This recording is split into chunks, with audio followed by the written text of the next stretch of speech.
열심 있고 은사도 많지만은 문제도 약점도 많은 교회.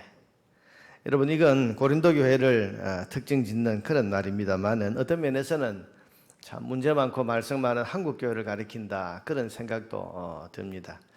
우리 한국 교회와 고린도 교회가 참 비슷하다는 생각을 할 때가 종종 있습니다. 참 열심히 있습니다. 세상 이 세계 어느 나라의 교회에서도 따라올 수 없는 그런 큰 열심을 가졌고 많은 은사를 가지고 있는 교회가 한국 교회인데, 동시에 문제도 많고 약점도 많아서 늘 주님의 마음을 안타깝게 하고 있는 그런 교회가 우리 한국 교회가 아닌가, 이런 생각을 해보면서, 고린도 교회가 성경에 보면 그야말로 열심 많고 은사 많고 그랬지만은 동시에 문제와 약점도 많은 그런 교회니까 참 흡사하다, 이런 생각을 합니다. 그런 점에서 오늘부터 보게 될 고린도후서는 고린도 교회에 보내는 바울의 편지로서 어쩐지 우리에게 친근감을 주는 그런 느낌이 듭니다. 이 교회를 향한 주님의 말씀이 오늘 우리를 향한 하나님의 말씀으로 받아들여지기 때문입니다. 오늘부터 묵상하게 될 이 고린도후서 말씀을 통해서 우리에게 말씀하시는, 오늘의 우리에게 말씀하시는 하나님의 음성을 잘 들을 수 있게 되기를 주님의 이름으로 축복합니다. 여러분, 열심히 있는 교회는 환난도 많고 고난도 많습니다.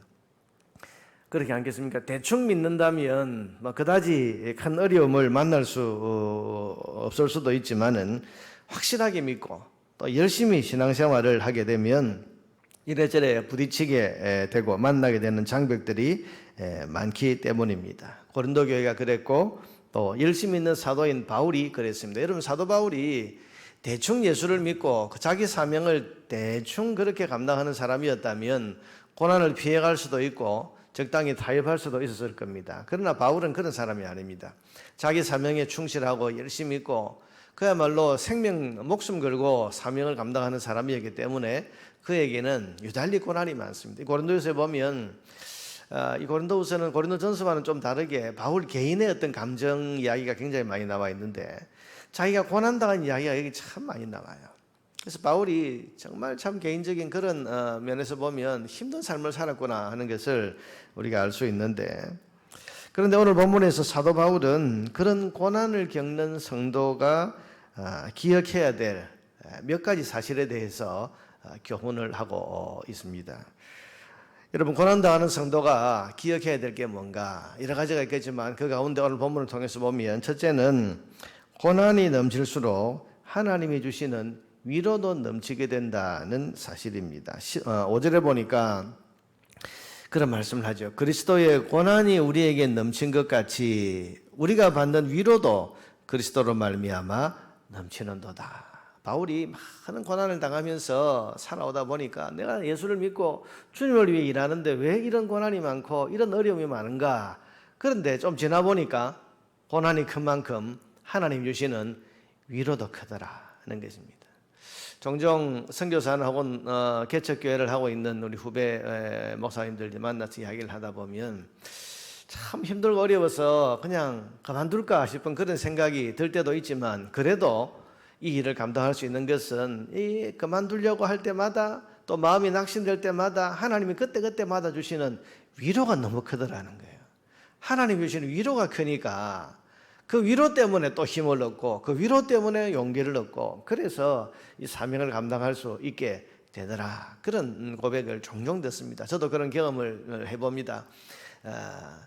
많은 일들을 겪으면서, 이런저런 일들을 겪으면서 이거 꼭 해야 되나, 이거 그만 포기하면 안 되나, 이런 생각이 들 때도 있지만, 그런데 오늘 이 말씀처럼 고난이 큰 만큼 주님께 받는 위로도 크다. 주님이 그런 사람에게 위로해 주시라. 성도 여러분, 우리는 이 사실을 잘 기억을 해야 됩니다. 하나님은 고난당하는 당신의 자녀를 위로해 주시는 분입니다. 3절에 보니까 하나님의 이름을 뭐라고 부르고 있습니까? 세 번째, 모든 위로의 하나님이시며, 3절에 보니까 위로의 하나님이시다. 하나님 위로하시는 분. 여러분, 자기 자녀를 위로하시는 분이에요. 오늘도 우리 성도들 가운데 이런저런 이유로 고난을 당하고 있는, 그래서 그 고난을 겨우겨우 견뎌가고 있는 그런 성도들이 있다면 꼭 기억하십시오. 하나님께서 위로의 하나님이십니다. 위로의 하나님. 그래서 이 하나님의 위로를 받는 사람은 고난을 잘 견뎌갈 수 있습니다. 6절에 보니까 우리가 환난 당하는 것도 너희가 위로와 구원을 받게 하려 함이요 우리가 위로를 받는 것도 너희가 위로를 받게 하려는 것이니 이 위로가 너희 속에 역사하여 우리가 받는 것 같은 고난을 너희도 견디게 하느니라. 이 위로가 너희를 견디게 한다. 하나님 주신 위로가 우리를 고난 가운데 견디게 하는 것입니다. 그러므로 고난당하는 성도는 이 사실을 꼭 기억해야 됩니다. 내가 고난당할 때 주님이 외면하는 것이 아니고 나를 찾아와 위로하신다. 하나님 위로가 있을 거다. 또 여러분 고난 속에서 어떤 위로를 만날 때 이게 하나님이 내게 주신 위로구나. 고난당하는 나를 힘내라고 잘 견디라고 주시는 위로구나. 그렇게 우리가 감사함으로 받아들일 수 있어야 하는 것입니다. 두 번째로 고난당하는 성도가 기억해야 할 또 하나의 사실은 고난의 이유 중에 하나가 하나님이 고난을 허용하시는 이유 중에 하나가 성도가 자기 자신을 의지하지 말고 하나님만을 간절히 의지하는 신앙을 가지게 하기 위함이라는 사실입니다. 9절에 보니까 그런 말씀을 하죠. 우리는 우리 자신이 사형 선고를 받은 줄 알았으니 이는 우리로 자기를 의지하지 말고 오직 죽은 자를 다시 살리시는 하나님만 의지하게 하십니다. 바울이 복음을 전하다가 사형 선고를 당하는 것 같은 그런 죽을 고생, 찐한 고난을 당할 때 그때 하나님이 그 마음에 주신 깨달음이 뭡니까?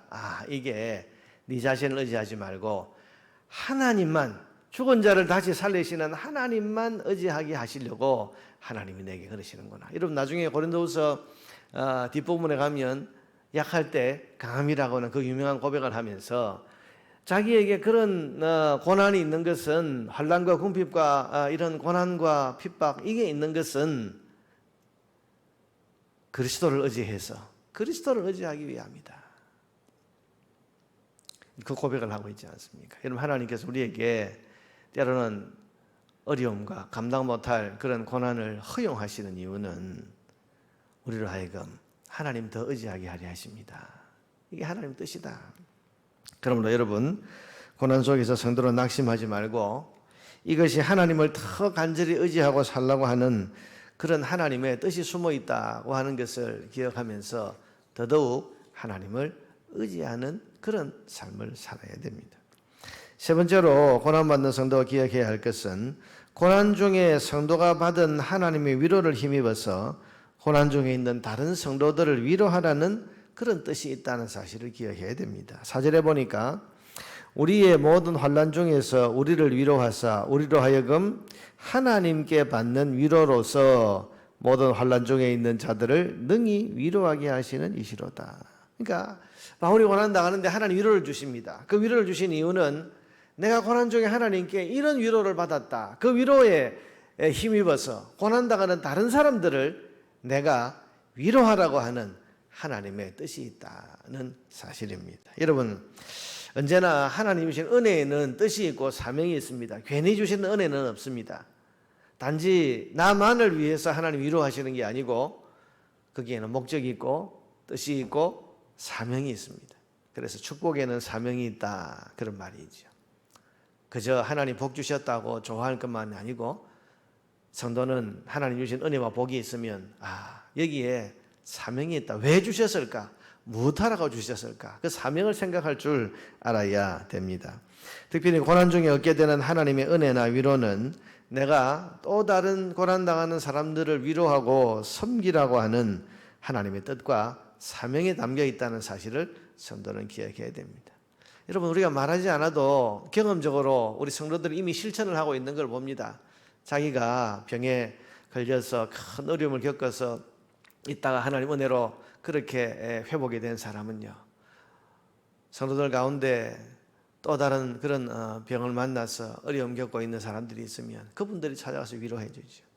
아픔을 당해서 그런 아픔을 참 하나님의 위로로 잘 극복한 사람이 있다면 그런 사람은 또 아픔을 당하고 있는 또 다른 사람들을 찾아가서 누가 말하지 않아도 그렇게 위로하고 격려하고 용기와 힘을 불어넣는 그런 일을 하는 것을 우리는 교회 안에서 자주 보게 됩니다. 그게 하나님 뜻이에요. 네가 받은 하나님 위로를 가지고 고난당하는 다른 사람들을 위로하라. 네가 받은 하나님의 은혜와 복을 가지고 또 다른 고난당하는 사람들을 용기를 주고 힘을 북돋아주고 그를 이렇게 세워주라. 이게 우리에게 은혜 주시는 하나님의 뜻이고 거기에 우리의 사명이 들어있다는 사실입니다. 여러분 지금 사도 바울이 고린도후서를 쓰는 이유 중에 하나도 자기가 받은 하나님 위로를 가지고 지금 고난 중에 있는 이 고린도 교회 성도들을 위로하기 위해서 이 편지를 쓰고 있는 것입니다.